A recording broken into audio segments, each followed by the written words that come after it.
Meus amigos e minhas amigas, que prazer, que alegria recebê-los aqui nesse 18 de dezembro. Estamos há uma semana do Natal, é isso?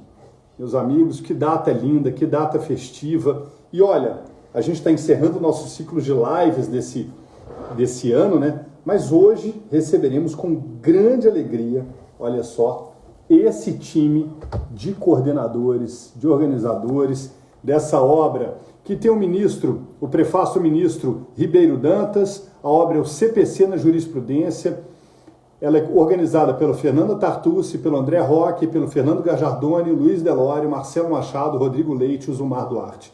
Seguramente uma das obras mais... Peraí, deixa eu já aceitar aqui o Marcelo.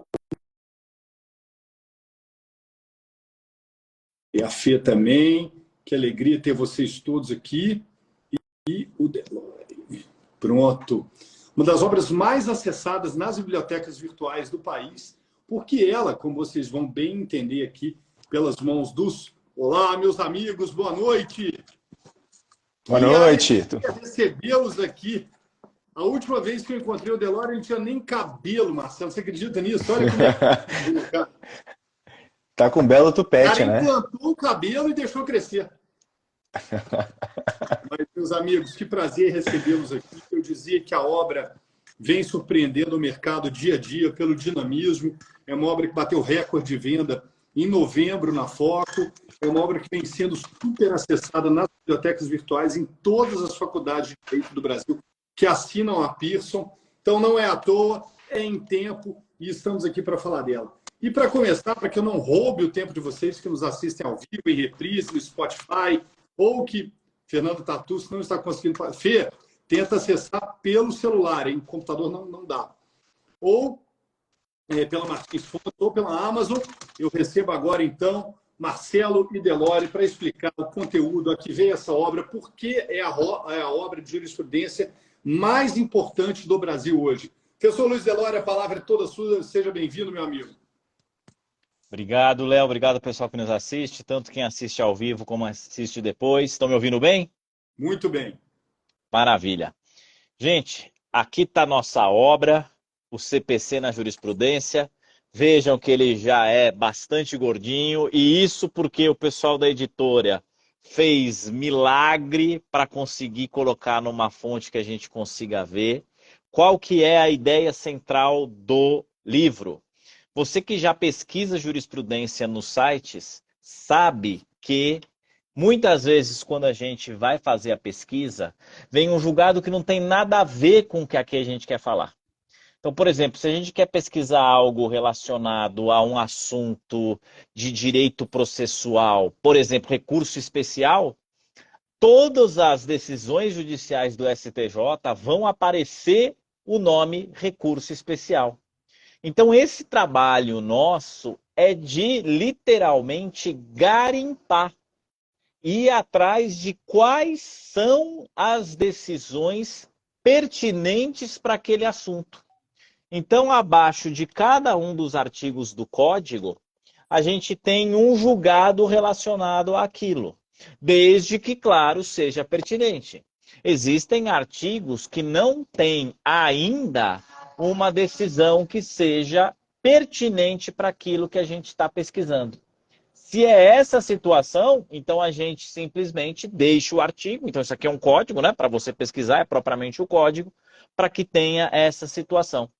E esse é um trabalho, né, Léo, que não para. Porque da mesma forma que a jurisprudência não para, a gente não para. Então, junto com as decisões judiciais sendo proferidas, o que a gente faz? A gente elabora uma atualização para o livro, que é divulgada no site da editora Foco. Para quê? Para que, além de ter a principal forma de acesso, que seja o livro físico ou aqueles que têm o livro nas plataformas digitais, você ainda consegue ter a atualização dos outros julgados e a gente solta aos poucos. A gente vai soltar exatamente a primeira atualização dessa edição, a terceira edição de 2023, agora no final, na virada do ano, com todos os julgados relevantes desde o momento em que a obra foi editada até agora, o final do ano, né? O recesso está chegando, está quase. Para quem está ao vivo, estão faltando 2 dias para chegar o recesso.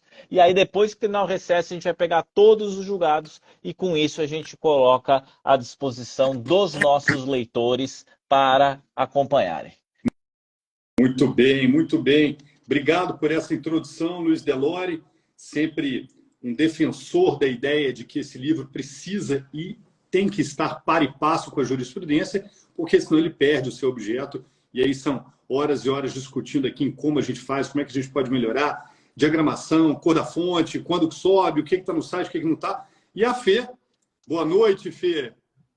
Olá, boa noite. Me escutam bem?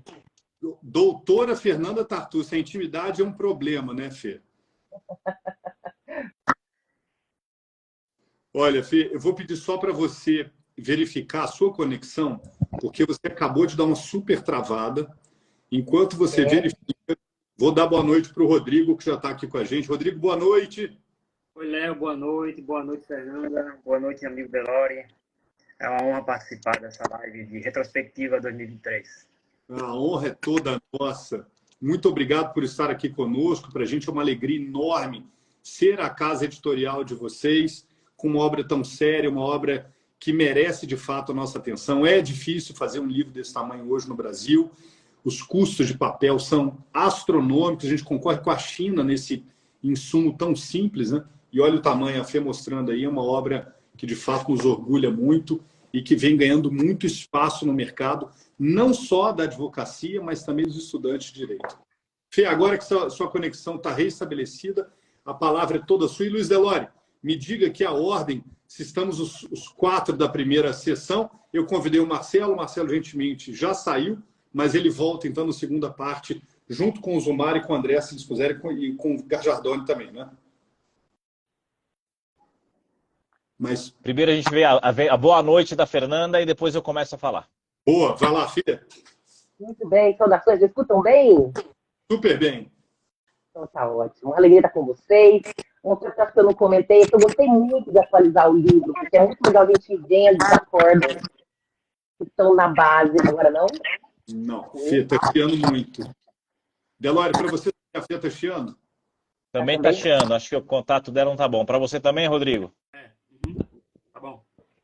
Então acho que eu vou entrar e sair. Não sei se entrar e sair de novo e talvez mudar a conexão. Às vezes da internet para o celular, alguma coisa assim melhora, né? Eu vou tentar. Tá bom. Tá bom. Então tá bom.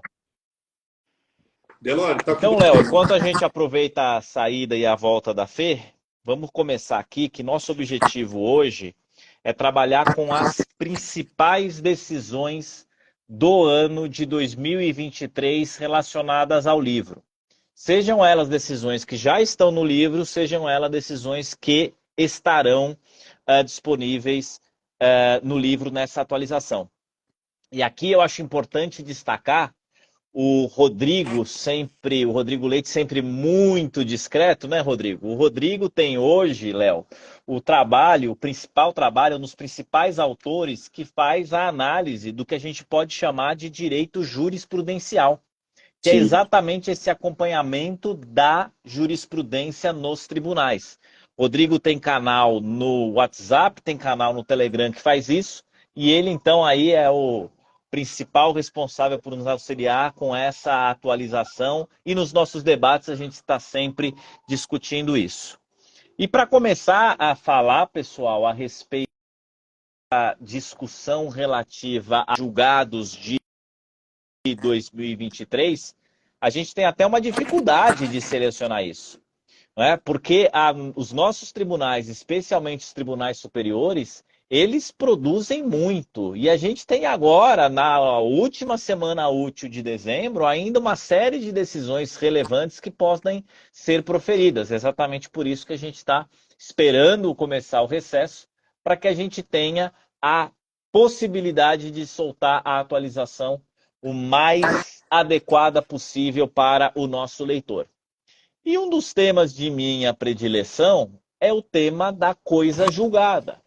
E nós tivemos, nesse ano de 2023, uma série de decisões judiciais relativas à coisa julgada que modificam sensivelmente o assunto. Por parte do STF, em relação ao artigo 502, que trata da coisa julgada, 502 do CPC, que trata da coisa julgada, e que já há uma série de julgados aqui relacionados à coisa julgada, nós temos duas decisões bem importantes do STF. Estou falando agora em Tribunal Superior. Uma delas, eu só vou mencionar pela falta de tempo, ela é de novembro de 2023. E ela se refere à possibilidade importantíssima nova de existir a desconstituição da coisa julgada nos juizados especiais. Nossa Senhora. Porque a Lei 9.099, em seu artigo 59, diz que não cabe, no âmbito dos juizados, ação rescisória. E sempre existia, então, essa situação de não cabe rescisória no âmbito dos juizados. O colégio recursal decidiu, está decidido, não tem mais nada que ser feito. Só que isso trazia algumas dificuldades no dia a dia forense. Então, num recurso extraordinário, 586-068, o STF decidiu que é possível desconstituir a coisa julgada sem rescisória, mas ou na impugnação ao cumprimento de sentença, ou por simples petição a ser apresentada no prazo da ação rescisória. Quer dizer, Léo, isso aqui é uma revolução. Nossa, eu estou em choque. Porque desde 1995, da Lei 9.099, né, nós estamos indo para 30 anos da lei, era simplesmente a afirmação, não cabe rescisória. Então agora, muita atenção ao pessoal do concurso público, muita atenção ao pessoal da advocacia, mudou o nosso sistema não por uma alteração legislativa, mas por uma interpretação do Código de Processo Civil, com base, repito, no recurso extraordinário 586-068. E é recentíssimo, de 17 de novembro de 23, ou seja, está com um mês esse julgado. Então, este é um julgado muito relevante de coisa julgada. Mas acreditem, meus amigos, Fernanda, Rodrigo, Marcelo que está esperando a gente, Léo, que não é o julgado mais importante em relação à coisa julgada. Porque nós tivemos um outro julgado, um recurso extraordinário. Ah, e esse que eu mencionei antes, só para falar, é o tema 100 da repercussão geral. É o recurso extraordinário 586-068, tema 100 da repercussão geral.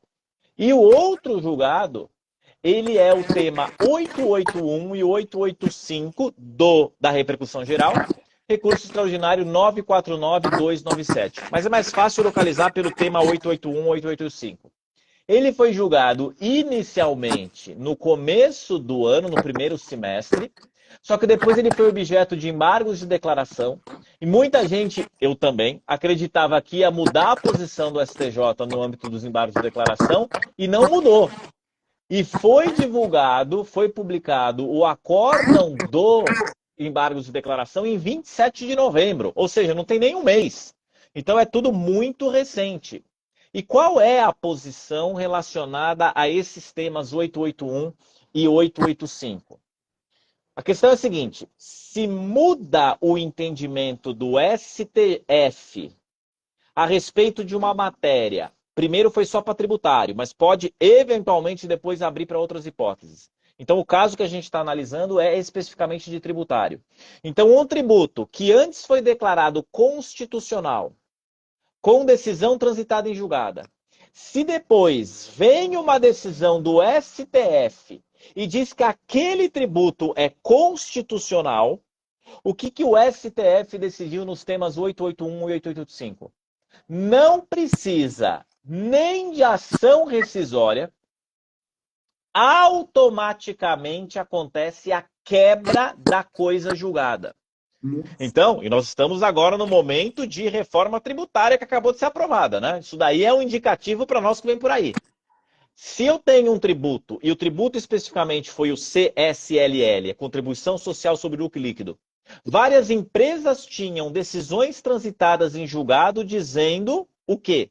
Que aquele tributo era inconstitucional. Então a empresa não pagava o tributo.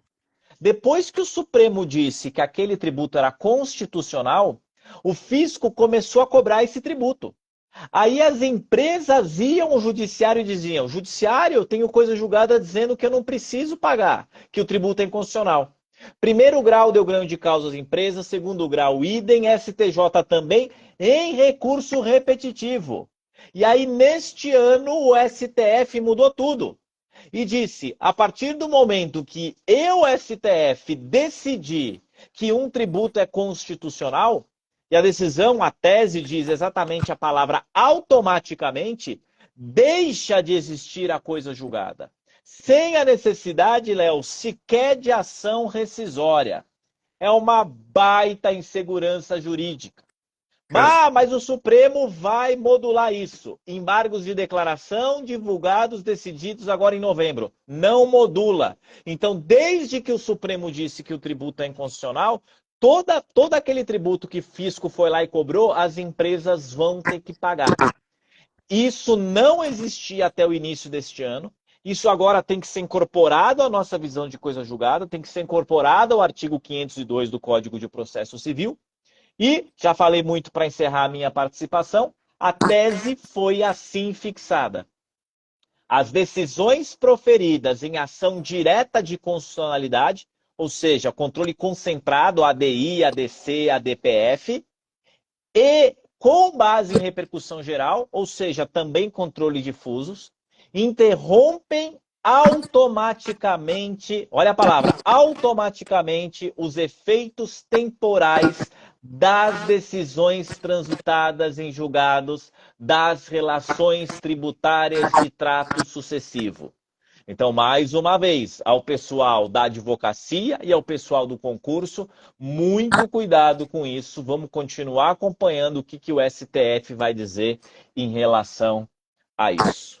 Duas decisões, portanto, do STF mudando a visão, o cenário relacionado à coisa julgada, com reflexos diretos no Código de Processo, nesse finzinho de 2023. Durma com barulho desse, né, Léo? Luiz Delora, eu esperava um início de noite mais tranquilo. Assim, comecei com a energia positiva de Natal, aqui falando de fraternidade. Já joga uma bomba e sai correndo, pô. Que pecado fazer isso. Mas vamos ver com a Fernanda agora a coisa melhor. Agora passa a bola para a Fernanda. Boa noite, por favor, seja bem-vinda. Olá, agora sim me escutam bem? Super bem, agora está magnífico. Então tá ótimo. Vou pedir com você, Delore, para fecharem o áudio enquanto a Fê fala. Ah, tá ótimo. Uma alegria estar com vocês. Eu ia contar aquela hora, né, que é muito gostoso organizar esse livro, pesquisar as decisões, né? Porque eu falava assim, hoje eu tenho 2 horas para pesquisar as decisões. Aí dava 2 horas, eu falava, mais um pouquinho, porque é muito legal ver como essa interpretação acontece, fazer esse resumo. Então, assim, é um livro muito gostoso de atualizar. Fico muito feliz com a Editora Foco, pelo Delore, que liderou esse projeto, e cada colega nosso, porque realmente é muito gostoso, embora a gente leve uns sustos pelo caminho, né? Como o Delore mesmo aí apontou. Vamos dizer que de tédio a gente não padece, porque sempre temos tecnologia de ponta, uma mudança atrás da outra e muitas emoções, porque realmente a jurisprudência é muito dinâmica e criativa. E o tema que eu quero destacar é um tema que eu estava aguardando desde 2019. Na verdade, uma polêmica começou em 2010, que é o reconhecimento pelo Supremo, agora em 8 de novembro de 2023, do fim da separação judicial no ordenamento brasileiro. Esse tema começou a ser sacudido no meio jurídico por conta da Emenda Constitucional 66 de 2010, que foi, inclusive, uma instituição, uma iniciativa de instituições como o IBDFANS, do Brasileiro de Direito de Família, para realmente pôr fim ao estudo da separação. Cada vez mais as pessoas vêm usando o divórcio como forma de extinguir em vida o vínculo, né, a sociedade e o vínculo conjugal, e a separação judicial era muito calcada em culpa, acabava sendo uma forma de tentar prender o outro. Tudo isso foi ficando cada vez mais defasado, datado mesmo, em razão da autonomia privada. Então, a ideia era realmente tirar a separação judicial do sistema. E em 2010 foi mudada a Constituição para isso, mas ela não diz com todas as letras. Então, abriu ali uma divisão na doutrina, especialmente, dizendo que para alguns, não teria a Constituição, o condão de ter revogado os artigos do Código Civil, enfim. No começo, essa coisa tinha dito que realmente não tinha mais separação, depois começou a abrir uma divisão de que realmente teria, mas enfim, até mais ou menos o nosso CPC começou a tramitar, né, em 2010, o nosso CPC, né, alguns ainda chamam de novo, outros já não deixam mais chamar de novo, mas ele começou a tramitar o CPC sem separação, já alinhado a essa visão da Emenda Constitucional 66 de 2010. Mas no finzinho da tramitação, em 2015, foi inserida a expressão separação no CPC novamente, realmente no movimento legislativo já bem avançado, e aí o CPC voltou a falar divórcio, separação, e aí essa cisânia, né, essa grande divergência aconteceu novamente. E aí todas as correntes se abalaram, se mexeram de novo. E eu me lembro que dia 12 de junho de 2019, é um dia dos namorados, eu me lembro bem dessa data, foi reconhecida a repercussão geral de que o Supremo iria analisar, afinal de contas, se realmente a separação judicial era um requisito para o divórcio. Isso aí já estava, nem precisaria analisar, já estava bem esclarecido, bem elucidado, ninguém achava que tinha, mas sim, a segunda parte da decisão ia ser se persistia no ordenamento jurídico brasileiro a separação. Eu me lembro, 12 de junho de 2019, que era um dia dos namorados, né? Eu falei, puxa, nesse dia disseram que vão dizer o que fazer com esses namorados que casaram e no final das contas divorciaram. E aí veio a pandemia. E a pandemia fez esse tema ficar completamente esquecido diante de tantas outras urgências. Mas agora, dia 8 de novembro de 2023, nós tivemos finalmente o julgamento com repercussão geral do tema 1053, em que esse tema veio então ser debatido e finalmente o Supremo, né, meio que dizendo liberdade, liberdade, abre as asas sobre nós. É assim que a gente vê, no sentido de que liberar as pessoas de ter que eventualmente responder à separação, a acusações de culpa, de consequências do final, né, dessa sociedade conjugal, seria algo que inviabilizaria, prejudicaria sua liberdade. O Supremo entendeu, né, e essa foi a tese, após a promulgação da Emenda Constitucional 66 de 2010, a separação judicial não é mais requisito para o divórcio, nem subsiste como figura autônoma no ordenamento jurídico. Sem prejuízo, preserva-se o estado civil das pessoas que já estão separadas por decisão judicial ou escritura pública, por se tratar de um ato jurídico perfeito. Então, essa foi uma decisão que me parece foi muito feliz, porque ela realmente foi ao encontro do que a doutrina familiarista vinha dizendo. Claro que algumas pessoas não gostaram, como toda decisão ela vai desafiar olhares, mas a nossa visão foi realmente um livramento da separação, de todo o ranço, toda a bagagem de culpa, que realmente aí perturbou muitas famílias. Então agora, né, o casamento, como está na Constituição, ele se dissolve pelo divórcio ou pela morte, sem dúvidas. Então, bye bye separação judicial, já vai tarde, né? Que na nossa visão aqui, a gente entendia, a maior parte das pessoas entendia que já em 2010 já teria ido embora. E acabou caindo em desuso mesmo, porque as pessoas geralmente usam a separação de fato ali como um test drive da solteirice, né? Do novo estado aí. E aí, no final das contas, iam mesmo pro divórcio. Mas, de qualquer maneira, achei que foi uma boa decisão. Eu sempre lembrava dela, porque como eu leciono bastante sobre ações de família, eu sempre falava, gente, olha só, repercussão geral do Supremo. Então, essa decisão realmente tenta trazer mais simplificação para o estado civil das pessoas e, claro, colaborar nessa ideia de que as pessoas possam ser mais livres, mais autônomas, sem o ranço da culpa, sem, vamos dizer, alegações dessa ordem que poderia prejudicá-las. Muito bem, Fê. Fê, além dessa, você trouxe mais alguma para a gente? Tem mais algum panorama, como bem disse ali um dos nossos, das pessoas que estão nos acompanhando? Você gostaria de acrescentar mais alguma decisão que tenha sido, de fato, marcante? A gente estava até conversando sobre as decisões, várias delas, né? E a gente tem honorários no incidente de desconsideração da personalidade jurídica, que é um tema que também abalou bastante o mundo jurídico, mas eu não vou antecipar a tutela, porque combinamos que o Marcelo Machado é que vai falar sobre isso, né? Eu acho que esses são os dois destaques que chamaram a atenção, além, claro, dos honorários, né? Que também, idas e vindas mil, sempre temos situação dos honorários em várias searas, né? Mas acho que a última que chamou mais atenção foi essa no incidente de desconsideração da personalidade jurídica. Mas vamos deixar para o Marcelo. Léo, deixa eu só aproveitar e fazer aqui uma provocação para a Fê. Passa. Fê, mais uma vez, muito bom estar contigo aqui. A gente discutiu bastante, né? Num dos nossos grupos de debate de WhatsApp, esse assunto rendeu uma noite, madrugada, manhã, né? Eu acho que era só bacana você trazer para nós, Fê, a questão relacionada ao porquê aqueles que são contra a decisão entendem que era importante a manutenção da separação no sistema. Você já mais ou menos adiantou isso para nós, dizendo que resolveu o problema. A gente pode ir direto para o divórcio, ponto, acabou. Né? Mas para, muitas vezes, as pessoas entenderem o porquê seria relevante, eu acho que vale a pena você só dar esse destaque para nós, pode ser? Claro. Então, muitas pessoas acham que se pudessem contar com a separação judicial, por exemplo, teria que ser só consensual, porque hoje, né, ao longo do tempo se desenvolveu isso, que o direito de se divorciar é um direito potestativo, que cada pessoa pode, no exercício da sua autonomia, exercer. Então, por exemplo, já aconteceu isso comigo. O homem pediu o divórcio, a esposa falou, divórcio eu não dou, só dou a separação. E eu tive que dizer para ela, mas não lhe pertence, você não é seu para dar ou não. Então, nós não poderíamos contestar dizendo que ela só queria separação.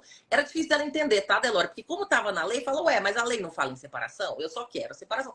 Sim, mas é que nesse caso, sendo contencioso, não poderia. Então quando é que poderia ser exercido o direito à separação? Se fosse consensual. Então, já estava bem, vamos dizer, exprimido, bem limitado esse campo que seria. As pessoas poderiam conjuntamente promover uma escritura pública de separação consensual, portanto, o cartório, ou uma ação, né, consensual de separação, e aí, conjuntamente, elas poderiam definir essa situação. O ponto é, ao longo do tempo, qual seria a vantagem de ter isso? Você ter um marco oficial para o fim do regime de bens, por exemplo. Só que, na prática, a jurisprudência já disse que a separação de fato já gera esse efeito.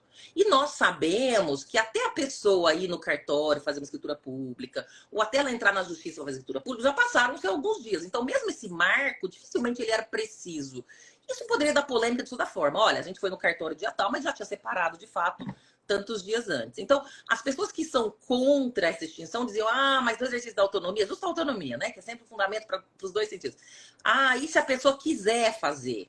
E, na verdade, na minha visão, se ela quisesse fazer isso, ela não teria interesse jurídico, porque qual o dever do casamento persistiria entre a sociedade conjugal extinta, na separação, e o vínculo que ainda, o restinho de vínculo que tinha para o divórcio?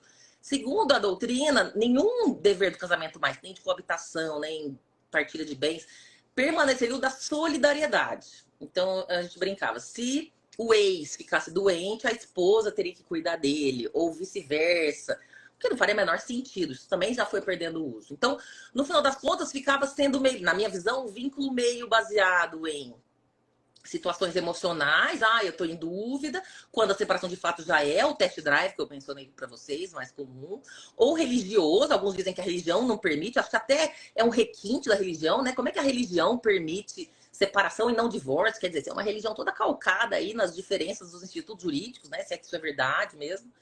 Então, ou interesse patrimonial, que também não é. Quando a gente estuda processo civil, tem que ser interesse jurídico. E como não está mais na esfera jurídica você poder impedir o divórcio da outra, eu sempre achei estranho direitos que só se exerce consensualmente. Mas as pessoas diziam isso, mas e quem quiser? Então, quem quiser agora vai ter que ser decidida, se realmente quiser mesmo tudo isso, ou ela vai ficar com a separação de fato, com esse marco, documentar das formas como sempre a gente fez, ou ela vai se divorciar oficialmente. Se for, e o outro argumento é a reconciliação, tá?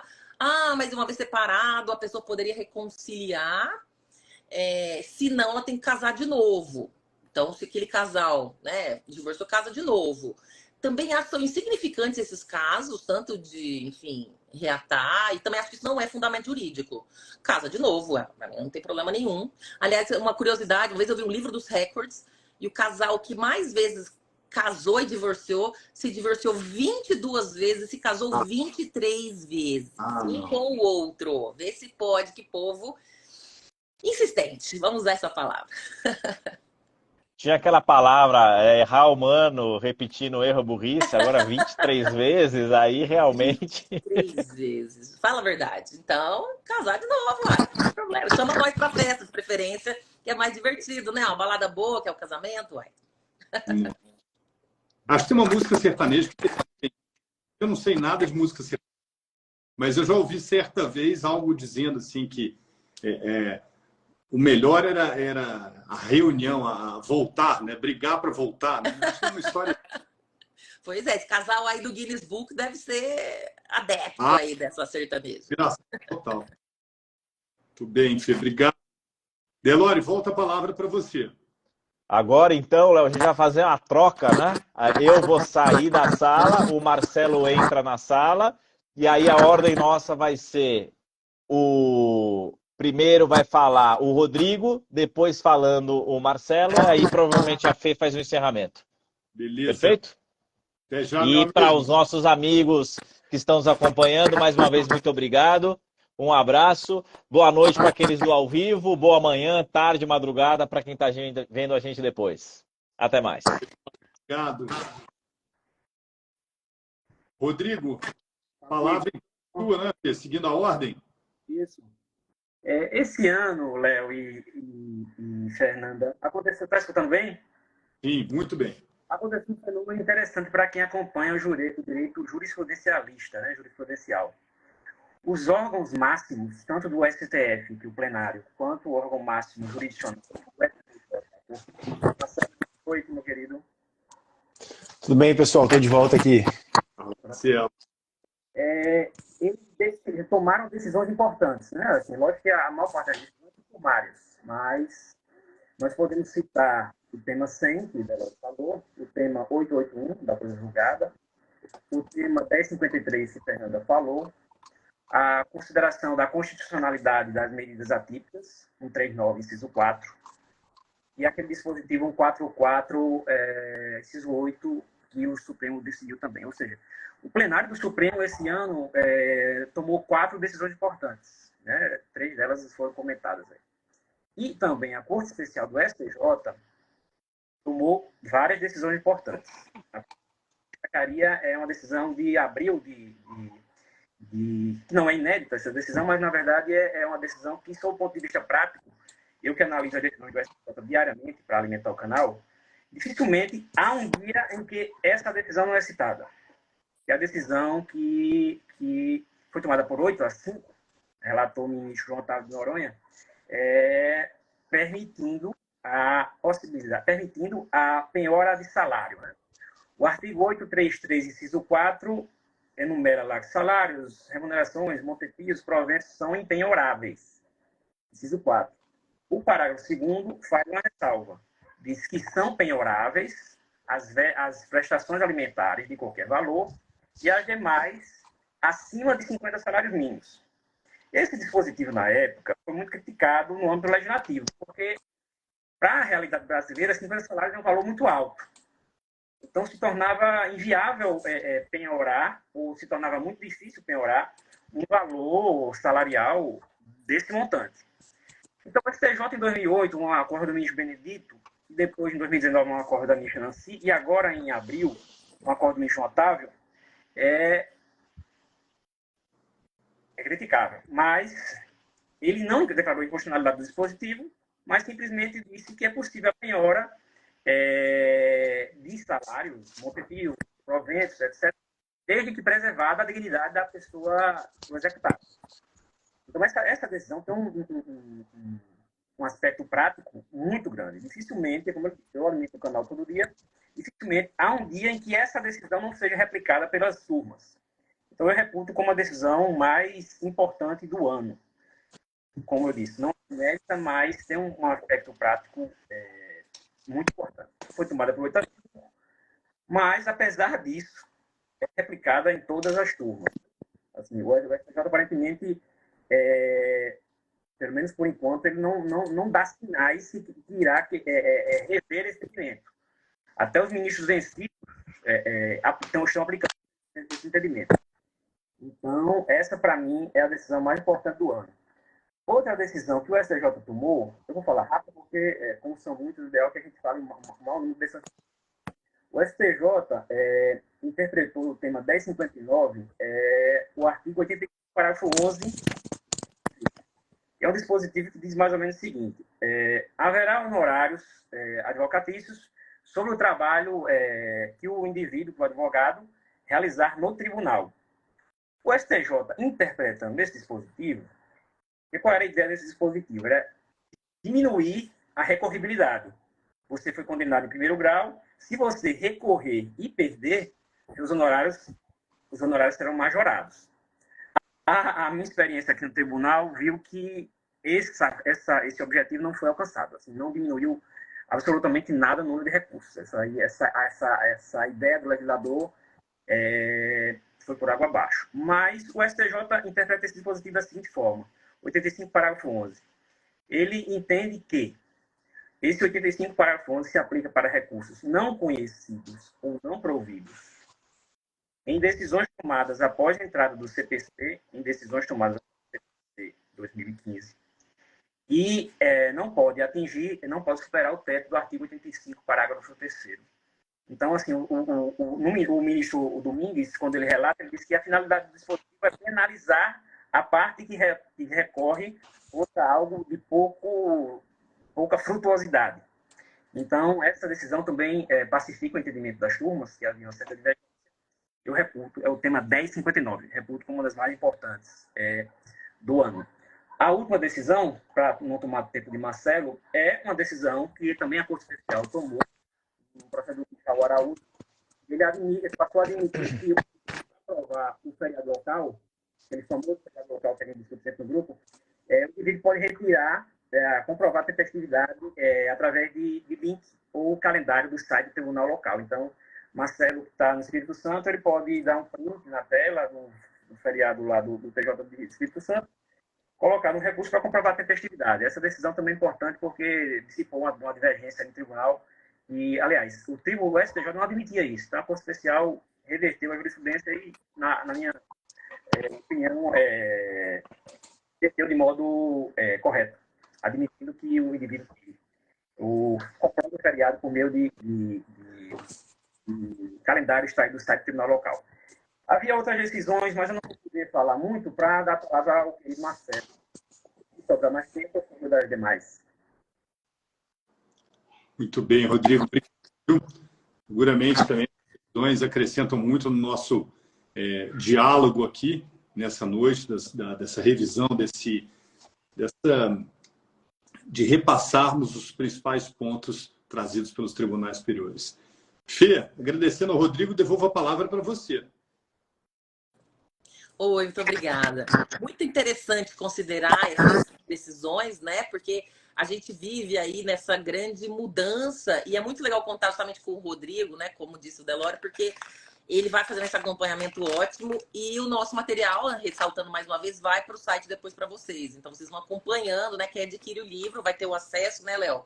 Quem vai ter o código do livro, não é isso? Explica para nós aí como é que é o acesso do site. Entrando no site da Foco, lá bem em cima, no cabeçalho, há ali atualizações. Lá em cima, Marcelo, exatamente. Atualizações, capítulos online e atualização, capítulo online e degustação. E ali você pega esse pedacinho aqui, que é o ISBN do livro. Cadê o meu? Está aqui. O ISBN ele tem um número. E aí você insere o número lá, a gente deixa lá os arquivos separadinhos, perfeitinhos, você baixa, estão em ordem cronológica, aí você pode baixar no seu computador, imprimir e ter uma atualização dessa obra, que é a mais dinâmica da Foco, hein? Legal, muito obrigada.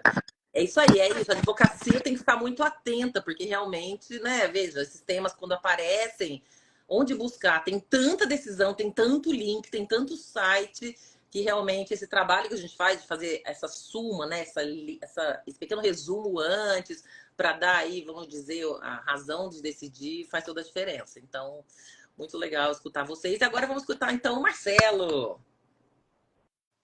Oi, Fernanda, obrigado, viu? Você já deu um indicativo aí para mim, já levantou a bola para eu cortar.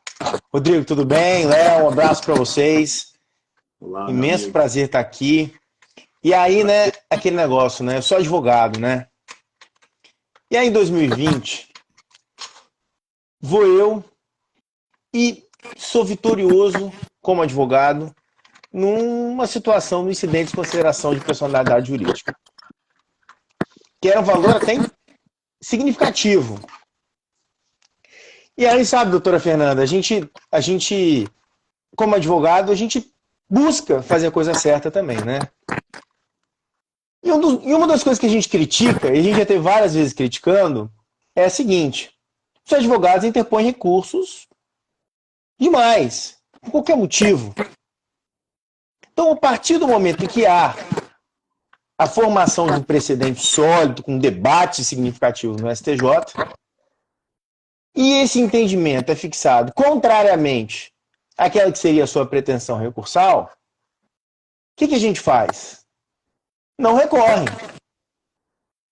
Então, em 2020, eu obtive uma decisão favorável no incidente de valor significativo que não me garantiu direito a honorários, né?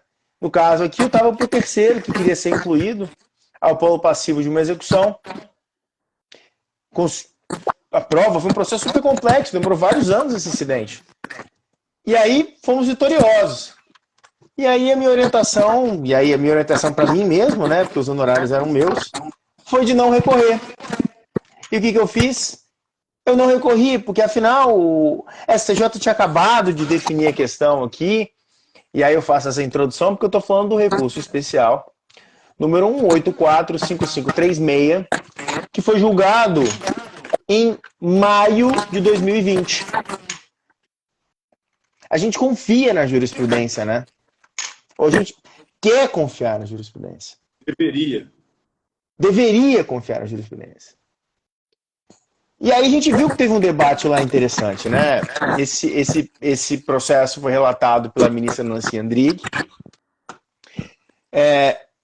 E a ministra Nancy focou bastante na noção de causalidade,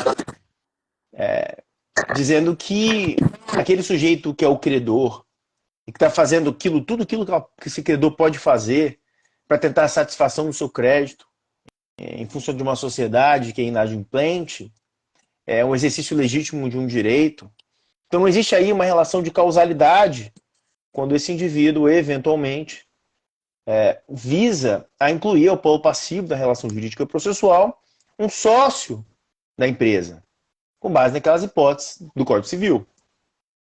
Então esse exercício legítimo não pode ser a causalidade, porque a causalidade é o inadimplemento. Esse não foi o fundamento acatado pelo acordo, né? O fundamento acatado pelo acordo foi simplesmente, olha, o parágrafo 1º do 85 do Código de Processo Civil não fala nada de incidentes de consideração de personalidade jurídica. Se não está escrito ali, não tem honorários. Mas o que a ministra Nancy disse ficou ali registrado. Ela não foi relatora para fim do acordo, mas ela é relatora do recurso especial originariamente. Mas o fato é, todo mundo falou que não era para conceder honorários advocatícios ali. Então a gente confiou nisso. Só que aí a gente se deu mal.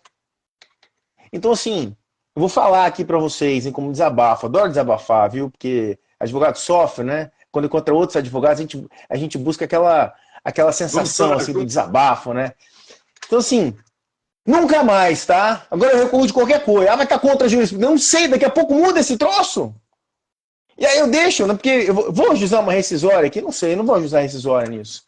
Nem sei se tem próxima. Não quero nem olhar se tem próxima rescisória. Né? Porque quando a gente sofre assim na própria carne, a gente vê, olha, não dá para confiar nessa jurisprudência. É por isso que esse livro nosso é importante, sabe? Porque a jurisprudência está toda hora querendo passar rasteira na gente. E passou em mim, sofri rasteira. E eu estava inocente, puro, de boa fé, confiando na jurisprudência, confiando que o CPC 2015 falou da solidez dos precedentes e que a gente tem que confiar na solidez desses precedentes. Ah, mas tudo bem, aqui não era em regime de precedente vinculante, ok. Mas é um baita de um precedente persuasivo aqui, que a gente tem que confiar nele também. Por que eu estou falando tudo isso, né? Porque agora leia-se, no mês de outubro desse ano, o mesmo STJ, melhor, a mesma terceira turma do STJ, resolveu entender de uma forma completamente diferente a mesmíssima situação.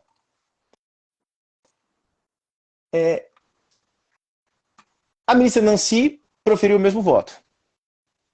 Dizendo, a gente já decidiu isso aqui antes, mas nesse caso ela foi vencida. E o que prevaleceu foi o entendimento do ministro Moura Ribeiro. E qual foi o entendimento dele? Senhoras e senhores, isso que todo mundo já sabe. Um incidente de desconsideração de personalidade jurídica é uma demanda. Ele não disse isso, mas eu digo. É uma demanda de natureza declaratória. Eu declaro a responsabilidade de um terceiro relativamente à obrigação em curso num processo. Seja em fase cognitiva, numa ação de cobrança, seja numa ação monitória, ou numa ação de execução, ou num cumprimento de sentença. É um incidente exatamente porque quando eu estou na execução, eu não tenho a atividade cognitiva suficiente para saber se esse cara deve ser incluído ao polo passivo da relação obrigacional. Então eu abro possibilidade probatória, eu abro possibilidade do contraditório profundo. E o juiz precisa decidir em cognição exauriente. Quer mais? Sempre fez coisa julgada. Então não é uma petiçãozinha simples que só chama um cara que estava ali. Tem citação, tem resposta. E mais do que isso, coloca aquele terceiro numa situação de risco absurda. Porque o terceiro, em princípio, é sócio. E o sócio não responde pelas obrigações da sociedade. Se for uma sociedade de responsabilidade limitada, ele não vai responder por essas obrigações. Então, se eu tenho uma demanda contra ele, esse sujeito passa a sofrer um risco enorme. Ele tem que contratar um advogado, ele tem despesas com esse advogado, ele tem um processo que vai demorar, e tem um processo que impõe um risco enorme a esse indivíduo. Então, o sujeito que vai apresentar esse incidente, ele tem que ser submetido a uma situação de risco. Ele tem que saber que se vai chamar um terceiro para responder a obrigação, pesquise, avalie, estude, pense duas vezes. Tenha certeza se você vai fazer isso com esse sujeito que está lá quietinho. Porque se você vai incomodar esse cara, sabe que se ele vencer, você vai ter que pagar pelo menos honorários para o advogado dele. É aquela velha história. Demandar tem que ter risco. Porque se você tem uma demanda sem risco, as pessoas, infelizmente, tendem a abusar do seu direito de demandar. Então, eu não consigo ver nenhum aspecto negativo para ser virada de jurisprudência, senão o fato de que eu me dei mal, né? Porque eu não recorri daquela decisão que foi produzida contra mim com base no precedente estabelecido. Mas é a vida, né? Eu não mencionei aqui, mas é um recurso especial 1925-959, proveniente de São Paulo, né? Então, no caso aqui, apenas a ministra Nancy Andrighi foi vencida, mantendo aquele mesmo entendimento anterior. Eu acho que é um precedente muito importante, assim, para que a gente possa fazer o uso mais responsável do incidente, para que não exista abuso em relação a isso, e para que também a parte possa ser remunerada. Agora, a observação, tá? O que se entendeu nesse julgado? Que só é devido, ou só são devidos honorários advocatícios, no caso da rejeição do incidente. Porque aí o advogado do terceiro tem que ter uma forma de receber os seus honorários. Agora, quando é julgado procedente, se entende que o advogado do credor já tem honorários a receber na própria execução. Ou na própria ação cognitiva, né? Então esse cara não precisa receber duas vezes honorários advocatícios com base no mesmo valor, com base no mesmo fato, com base nas mesmas circunstâncias, com base na mesma obrigação. Parecido com aquela ideia, né, da exceção da objeção de pré-executividade, que também tem honorários advocatícios de acordo com a jurisprudência, com critério lógico de raciocínio muito similar. Mas eu acho que é isso. É interessante, não é complexo, é simples, é racional, né? Mas não deixe de passar uma rasteira na gente. Eu tomei uma rasteira aí pesada, viu? Quando eu vi esse julgado, olha, me deu uma dor de cotovelo que vocês não imaginam. Imagina, Marcelo. Beleza. Fê, devolvo a palavra para você, para que a gente possa reunir todas as informações em torno da obra, CPC na jurisprudência, e assim partirmos para o encerramento desse encontro magnífico, promovido por vocês, num dia de revisão, de revisitarmos as principais decisões. Claro que outras decisões também são muito importantes e permeiam a atualização da obra, mas esse encontro ele dá o tom do dinamismo do livro e do dinamismo do trabalho de vocês, né, Fê? Obrigado, Marcelo. Obrigado, Rodrigo. Muito obrigado, Léo, Marcelo. Muito legal de escutar você. Minha solidariedade aí, a gente que advoga sabe que de vez em quando passa aí por essas situações. Mas é aquela história, ou a gente vai acertar, a gente vai aprender. E você aprendeu, já se nota bastante, né? Da pior forma. Da pior forma, né? Também se diz que a gente aprende pelo amor ou pela dor. Então, no caso, foi a segunda hipótese, na verdade. Exatamente. E assim, é muito interessante o livro, né? Eu estava até olhando o material que o Rodrigo organizou para a nossa atualização, a gente estava comentando os acórdãos. É muito legal a gente ver como a jurisprudência é dinâmica e como os temas se cruzam, né? Então, eu estava olhando o 99, parágrafo 3º, que é a situação da gratuidade, tão polêmica. Então, tem uma polêmica se a criança, uma criança que é autora de uma ação, representada pelos pais, você tem que analisar a situação dos pais ou da criança. Então, é uma coisa bem interessante. O SJ entendeu que a criança é uma coisa, você tem que olhar para ela e não para os pais. Então, o que é bacana também do livro é que ele vai cruzando assuntos. Então, cruza família, direito civil, direito material, direito processual, com gratuidade. E o STJ tem tido esse formato, né, de deixar bem clara a questão. O propósito do recurso é decidir, traz uma pergunta e o acórdão responde. Então, o material de atualização que a gente tem feito é sempre muito completo.